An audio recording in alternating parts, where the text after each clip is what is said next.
asalaamaaleykum mbokki internet di ñuy teewlu sur Seneweb TV seneweb.com am nañ mbégte encore une fois di feggoo ak yéen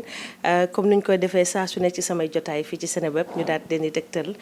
ñi nga xam ne jamono ji nee naa leen sénégalais yi ñu ngi leen di bàyyi xel bu baax a baax ci seen liggéey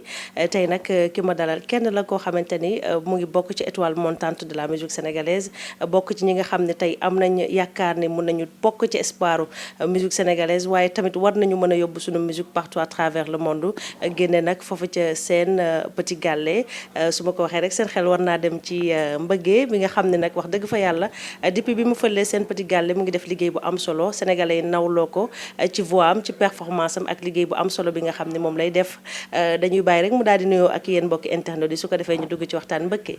ziar naa la. delloo naa la ziar Zeyna merci beaucoup. Donc salaamaaleykum yéen ñëpp les téléspectateurs de Seneweb ñëpp ñu may seetaan partout dans le monde ma famille mes amis tout le monde je vous salue. macha allah bu ngi noonu ma famille mes amis tout le monde dooj gi fan lañ la ko jàngalee biir Petit Gallé wala da nga koy yóbbu seen Petit Gallé. ah si parce que xam nga man dama mësoon nekk nit ku timide. mais au fur et à mesure ngay nekk et tout ñu lay coacher donc da ngay gën a xam nga feccee ku tuuti. surtout ban aperçu nga am ci musique sénégalaise en tant que jeune boo xamante ni dugg nga ci musique yaa ngi ciy percé depuis très longtemps ban gis-gis nga ci am. bon gis-gis ma si am d'abord mooy que gis naa ne que milieu bu metti la avant tout parce que xam nga déjà pour ñun aussi c'est pas évident parce que c'est depuis tout petit si lañ si dugg et tout nekk xale mais je vois que milieu bu metti la bu dangereux bu délicat mais aussi que voilà gis naa ne que mu ngi am ay avancement de nos jours parce que xam nga nous avons vraiment des chanteurs yoo xam ne ñu ngi nekk ay ambassadeurs di génne musique Sénégal partout comme Wally tonton Youssou wala Viviane et tout le monde vraiment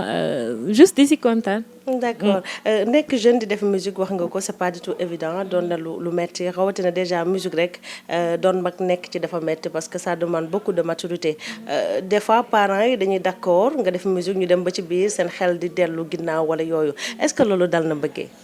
bon man nag daluma vraiment parce que c'est au début que mon père a été un peu réticent parce que xam nga doon wax affaire ay way et tout tu vois mais avec ma maman on a su le convaincre mu nangu et depuis lors machallah c'est que Tata Ngoné aussi a toujours su rassurer suñu parents yi xam nga et voilà sama yaay ak sama papa dañu am confiance ci moom gis ne que voilà depuis ñu fa nekk bientôt 9 ans man maa ngi fa et que gisuñu dara lu ñaaw ci seen xel et tout donc voilà ils ont eu confiance en Tata Ngoné xam nga mu assurer relève bi bu baax di ko gérer téye ko maintenir le cap c'est pourquoi jusqu'à présent samay mbokk kontaan rek lañ ci def ak di ma féliciter tout le temps di ko ñaanal moom Tata Ngoné. Tata Ngoné am na solo bu loolu weesoo yaa ngi wax 9 ans nga nekk biir seen Petit Gallé tey boo ci doon ramasser exactement les expériences yi nga xam ni cumulé nga ko biir seen Petit Gallé lan lay doon. bon expérience yi bëri na mais surtout li may gën a marqué mooy par exemple avec Tata Ngoné j'ai pu rencontrer d'abord xam nga rêve xale yëpp loolu la di gis sa star yi et tout tu vois donc avec Tata Ngoné tonton Youssou xam nga première fois bi nga gisee tonton Youssou lan la def. bon j'ai été juste éblouie parce que man en fait doon naa ko mosuma ko woon gis doon naa gis à travers la télé mais ces jours bi ma yéegi di woy ak moom en fait la fière en fait doog a kontaan xam nga c'est aussi ak voyage yi ma jotoon def aussi tout ça c'est grâce à Tata Ngoné parce que moom moo jot a collaborer ak Kiavou Selim et tout ba ma mën a dem festival bi xam nga découvrir des pays d'autres endroits de connaître beaucoup de personnes aussi de voir yeneen xale yoo xam ne maak ñoom bokkuñu milieu bokkuñu culture et tout xam nga on a appris à vivre ensemble tu vois donc da lay forger quoi en tant que jeune voilà. bu loolu weesoo mbëggee jamono ji mu génne ni single bu bees ak benn vidéo bi nga xam ne nag mu ngi wax jamono ji xale yëpp ñu ngi koy TikTok di ko challenge xaaroon nga succès bi ci musique bi actuellement xaaroon nga ko. waaw si benn côté xam nga nit lépp loo ci dugg dañ ci ànd ak gëm-gëm donc au début aussi xalaatoon naa ko parce que j'ai eu confiance en Tata Ngoné ak tonton Ibou surtout mi nga xam ne moo def mix bi et tout donc gis nga ne que Prince Art machallah dañu teg tànk lu ñu génnee machallah ñi ñi apprécier ils le font vraiment avec beaucoup de perfection donc c'est pourquoi xam nga début bi je me disais bon anyway gëm naa Tata Ngoné et tout su ma si duggee xam naa dina def buzz mais beneen côté aussi tu as un peu peur parce que xam nga boo génnee du ñëpp lay neex donc tu te dis en fait looy ñaan mooy que majorité bi bëgg ko bien que tout le temps di nga am ay détracteurs donc foofu laa doon xaw a tiit quoi xam nga mais si beneen côté aussi amoon naa confiance vu que ne nit ñi macha allah apprécié nañ ma et tout lu ma def ñu apprécier donc xalaatoon naa ne que voilà du ma leen décevoir. yaa ngi gaañ lan lay tekki parce que ñu bari ñu ngi daan son bi yaa ngi gaañ bëgg kañ la bëgg gaañ foofu ak dafa gaañoo yaa ngi gaañ bi lan lay tekki exactement. non yaa ngi gaañ bi surtout xam nga lépp ñun on essaie pour que mu nekk en parallèle tu vois donc titre bi c'est en rapport ak way bi tu vois parce que way bi maa ngi wax ne par exemple fóotalu ñu kontaan ku la xool ne yaa ngi gaañ tu vois et comme son bi on parle de ça de la femme de bien se sentir dans sa peau d'être fashion stylé et tout te boo fashionné stylé foo mu ñu xool c'est-à-dire que yaa ngi gaañ voilà rawatina ñi nga xam ne ñoo bëggul daal ñoom ñoo nangu ñooñu faaw gaañ bi parce que gaañ bi su ma déggee bien am na côté positif am na côté négatif am na ñoo xamante ni gaañ dañuy gaañ positivement maanaam dañuy romb nit li mu sol mu neex leen mu éblouir leen am na ñoo xamante ni aussi li ngay def ak li ngay sol neexu leen dafa mel ni ci ñaari aspect yëpp nga wayee ci way bi bon waa surtout parce que boo gisee on a tout fait en fait pour wane loolu ci clip bi parce que en tout on a eu 9 tenues mais n'empêche boo gisee yëpp tenue yëpp on a tout fait pour que mu correct xam nga ñu mën a gis ne que tu n'es pas obligé en fait d'être tu peux être peut-être sexy mais pas dénudé tu vois mën nga solo mu rafet mu nice et tout mais pas en fait mu vulgaire donc c'est ce qu'on a essayé de montrer que ne que mën nga sañse tout en portant quelque chose de décent wala lu rafet même su fekkee près du corps la et tout mais dina correct xaw a yiw ba voilà mu stylé nit ñi bëgg ko voilà côté boobu ci benn clip vidéo solo bi metti woon na je pense bien. te au total c'était 12 tenues. on a 12 tenues nga naroon 12 tenues en fait parce que xam nga on s'est dit que voilà mënoo wayu sañse ba pare te doo sañse donc on a tout fait pour mettre le paquet foofu laay waxee en fait si professionnalisme bi Prince a àndal donc Tata Ngoné xam nga clip bi daf ci def lépp tu vois waajal ko xam nga mu jaral ko lu nekk donc voilà moment yu yëpp toogul woon chaque jour ànd ak Tata Fat Kiné di ko nuyu au passage moom mi defar tenue yëpp xam nga di haute tenue dugg génn foog ñu am dàll bi foog ñu cheveux bu mel nii xam nga tout ça donc réalisateur mujj gi moo ñu ne mais attends 3 minutes mënoo ci def 12 tenues donc à la fin on a eu les 9 tenues metti woon na trop vraiment metti woon na parce que xam nga avant doon na yomb en groupe mais bi pas comme tu étais seul donc da ngay simeeku juste boo paree rek séquence noppalu tuuti ay 30 secondes 1 minute soluwaat maquillé changé et tout donc voilà dafa métti woon moo tax on l'a fait si suba ba ay 1h du matin la ñu doog a pare vraiment bravo donc gis nañ clip bi ci moment yi nga xam ne moom la génn 3 jours mu dem ba léegi li nga xam ne moom mooy numéro 1 ci tendance yi tey coowal clip bi coowal tendance bi coowal nangam bi ñi naan dafa am ñu ci ne di partager extra nan ngeen ko liggéeyee ba nekk tendance tey ko depuis 3 jours. c'est que aussi xam nga ñoom dañu mën surtout wàllu communication xam nga dañ koy jox akam quoi donc vous avez vu que ne déjà on a beaucoup fait promotion wu sama single bi xam nga pour wan que ñëpp comme que dañ ko doon xaar ñëpp naan kañ ngeen di génnee kañ ngeen def carrière solo donc ñu wane que aussi bi ñu génnee son beeg yëpp et tout on a juste d'abord lancé le teaser de 30 secondes et foofu surtout man laa commencé am confiance parce que voyant que ne juste ak teaser wu 30 secondes bi rek voilà ñu bëri TikTok ko donc si laa ñëw ne bon gën a gëm affaire yi quoi voilà en plus aussi sama mbokk All Star yi di leen nuyu dañ ci jàpp bu baax xam nga dañu mën a sot machallah donc on était tout le temps là di partager aussi ak waa team bëgg ñëpp ñi ma bëgg xam nga donc ñu lancé teaser bi mu dox ñu génnee son bi tey lendemain ñu génnee clip bi en moins de 48 heures mu yegg numéro 1 des tendances et tout juste loolu parce que communication bi surtout moom lañ doxal et je pense que mooy li gën a important voilà bu loolu weesoo souvent depuis très longtemps mën nañ wax sax ci début bi ba tey mbëggee dafa doon def di way en groupe wax nga ko léegi soppe yeeg fans yi ñëpp ñu ngi doon xaar nga def carrière solo mooy maanaam dem yow kase ñu génnal la te bu ñu seetloo yéen ñi nekk All Star bari ngeen doo leen kenn lu tax ñu tànn mbëggee kase defal ko benn son bàyyi ñeneen ñi est-ce que du indi frustration ci ñeneen non parce que en fait affaire bi boo xoolee dañu xaw a suivre ordre chronologique bi tu vois parce que boo gisee Sen Petit Gallé mu ngi commencé en 2011 et tout donc si la ñu ñëw donc comme man maay jigéen bi gagné woon en 2013 et tout ensuite il y a eu Moustapha bi nekkoon finaliste et tout et il faut pas oublier aussi que après Sen Petit Gallé on avait fait All Star en 2016 donc xam nga boo xoolee ordre chronologique bi surtout moom lañu topp man 2013 après il y aura Moustapha ensuite Aïcha Koné xam nga après Amadou xam nga ordre bi la ñuy suivre donc su ma la déggee nekkul yow dong lañ ciy génne non du man que si toutes les 2 semaines dañuy génne kenn single donc comme par exemple après man incha gàmmu bi bu passé Moustapha Fël noonu la d'accord kon def ngeen la tout daal ba frustration du ci am non parce que xam nga Tata Ngoné surtout daf ñu mës a yemale ñun ñëpp a yem ci moom donc xam nga surtout pour éviter affaire loolu ba pare tout en sachant que nit ñi dañuy wax xam nga diw defal nañ ko lu tax defaluñ la lii et tout xam nga moo tax elle a très bien su organiser les choses ba voilà ñëppay jàllandoo fii ak décembre incha allah. Le fait que ñu njëkk a génneel Mbëggee ça n'a pas frustré les autres de All Star. non du tout parce que ñun d'abord on a toujours été solidaires suñu biir ba pare dañu mës a rayante ba esprit solidarité di dox suñu biir xam nga bañ a xajal kenn suñu biir bañ a bàyyi comme ni nga waxee ñit ñeeg yooyu ñu wax ko ba nga dégg ko mu lay frustré wala dara non comme ni ma la waxee ordre bi la ñuy suivre 2013 2014 2015 ainsi de suite ba ñëpp génne. D'accord mu ngi noonu donc mu nekk ay projet yoo xamante ni kii di Sen Petit Gallé ak li nga xam ne mooy Prince Art ànd kook nuñ koy waxee ñoom ñëpp Tata Ngoné Ndour mu ngi veillé bu baax ci carrière xale yi surtout carrière solo ngir ñu mën a nag percer bokk ci ñi nga xam ni ñoom war a mën a def fierté Sénégal ci li nga xam ne moom mooy wàllu musique bu loolu weesoo dañu gis Mbëggee sa dernière sortie yow ak ñoom Aïcha Koné ñu ci bari dañ leen aborder ci benn sujet d'actualité muy maanaam critique yi nga xam ni mu ngi tegu ci biir Sen Petit Gallé critique yi nga xam ñu ngi koy teg ci Prince Art di ko teg ci Tata Ngoné Ndour ak staff bi leen yor en général critique yooyu nan ngeen koy gérer.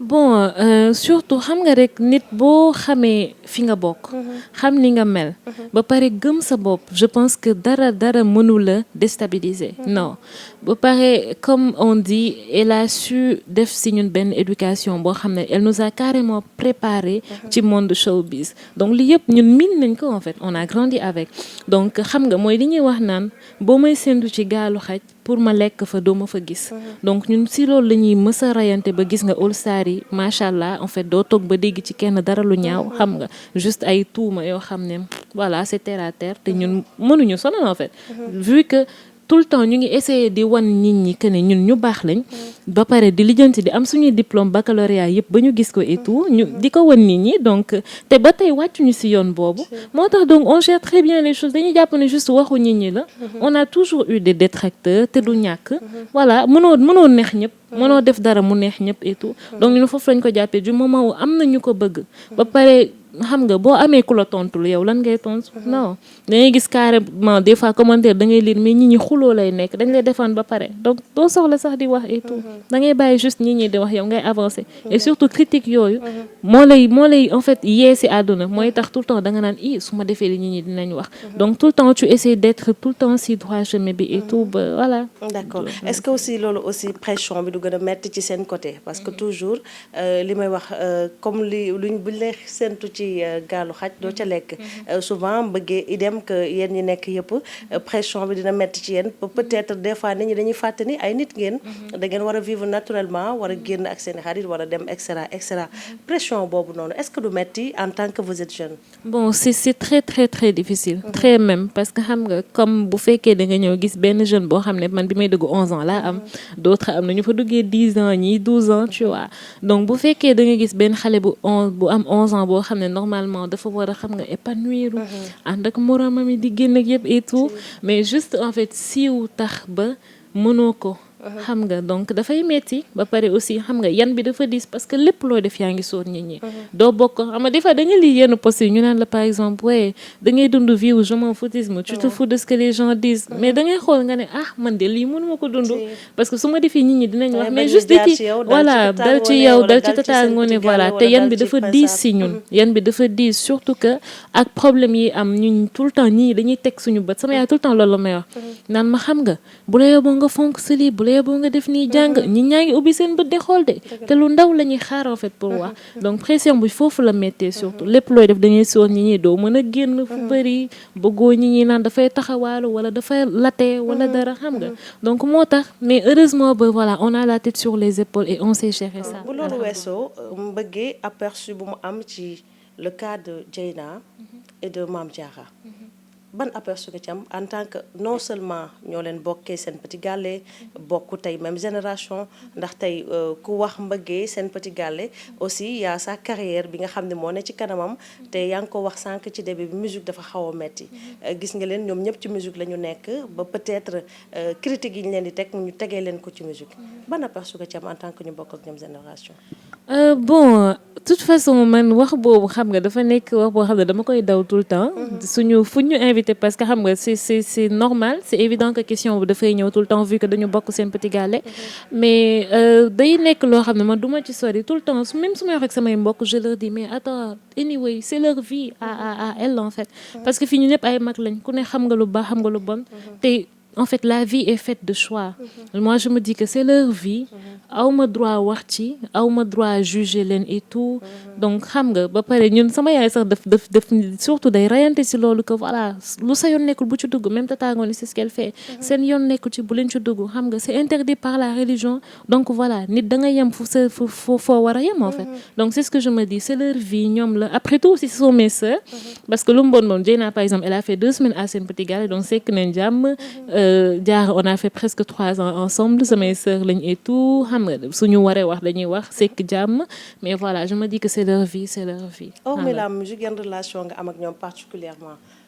Bon man nag bon yàlla dafa def ba alhamdulilah bon xaritu ñëpp laa xaritu ñëpp aw ma problème ak kenn Dieyna li muy nekk petit gàllé yëpp c'était vraiment sama xarit la woon amuñu benn problème idem ak Diarra aussi sama xarit la donc hormis seen petit gàllé ñun chance bi ñu am mooy que on a toujours su dund esprit de fraternité que compétition duñu nekk rayante wala duñu jaral yenn yi vraiment dañuy foo kafre te alhamdulilah yàlla mu ngi def jàmm ñuy def tout bay maintenir seytaane loin de nous donc ñun ñëpp jàmm la ñu sekk alhamdulilah. d'accord bu loolu weesoo mag ñi nekk tamit biir Pressar fu mu toll nii xaw nañ leen ragal nag ndax fu mu toll nii dañu wax ni Pressar la nouvelle génération la ñu gën a mettre ci kanam par exemple ay ñoom Momo Aïda Samb fu mu toll nii xaw nañoo am nag as ci tuuti ci bëgg xale yi jiital leen Momo sama frère xale yi jiital lañ leen Aïda Samb sama sœur xale yi fu mu toll nii bu ñëwee ngeen xam lépp dëgg la. Bon ñoom moom en tout cas suñuy frère ak suñuy sœur lañu alhamdulilah parce que ñoom dañu gis ñu màgg peut-être doon na gën a délicat bu fekkoon dañoo bàyyi ba ñun bi ñu màgg ñu ñëw fekk si leen wala dara xam nga mais vraiment gis nga par exemple seen petit gàllé bi passé bon tataay de sama boobu mënul woon ñëw mais Momo mu ngi fa woon te gis nga ni ñu doon traité sama rakk yi lay wax sama rakk yi xam nga di ñu teete non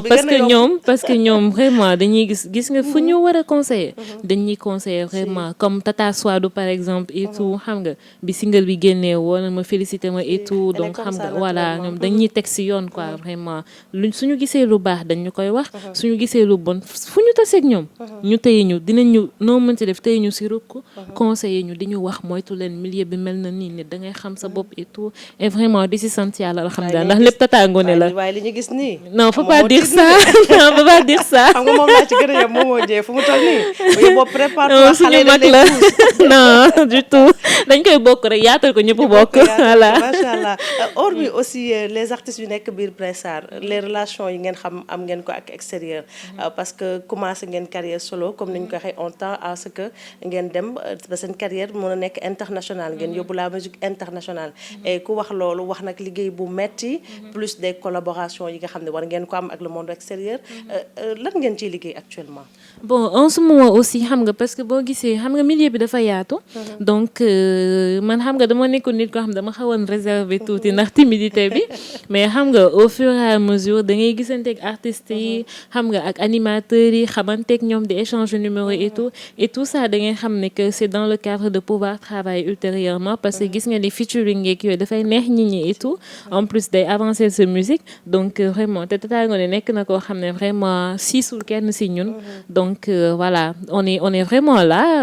voilà di xaar proposition wala pourquoi pas sax ñun ñu dem proposer leen collaboration et tout parce que lu mu bon sekk nañ jàmm ak ñoom donc voilà commencé nañ ci déjà. donc comme ni label yi di def des fois di tënk seen artistes yi amul biir prince non amul biir prince parce que gis nga par exemple da ngay gis soit du def duo ak Baxaaw xam nga et tout te am na yeneen yoo xam ne mu ngi waaj a ñëw donc voilà incha allah ay surprise man nag kaay boobu bu ma surprise sama plateau de man moom surprise nag ma ci may exclusivité non bàyyi ma sax bàyyi rek bàyyi noonu après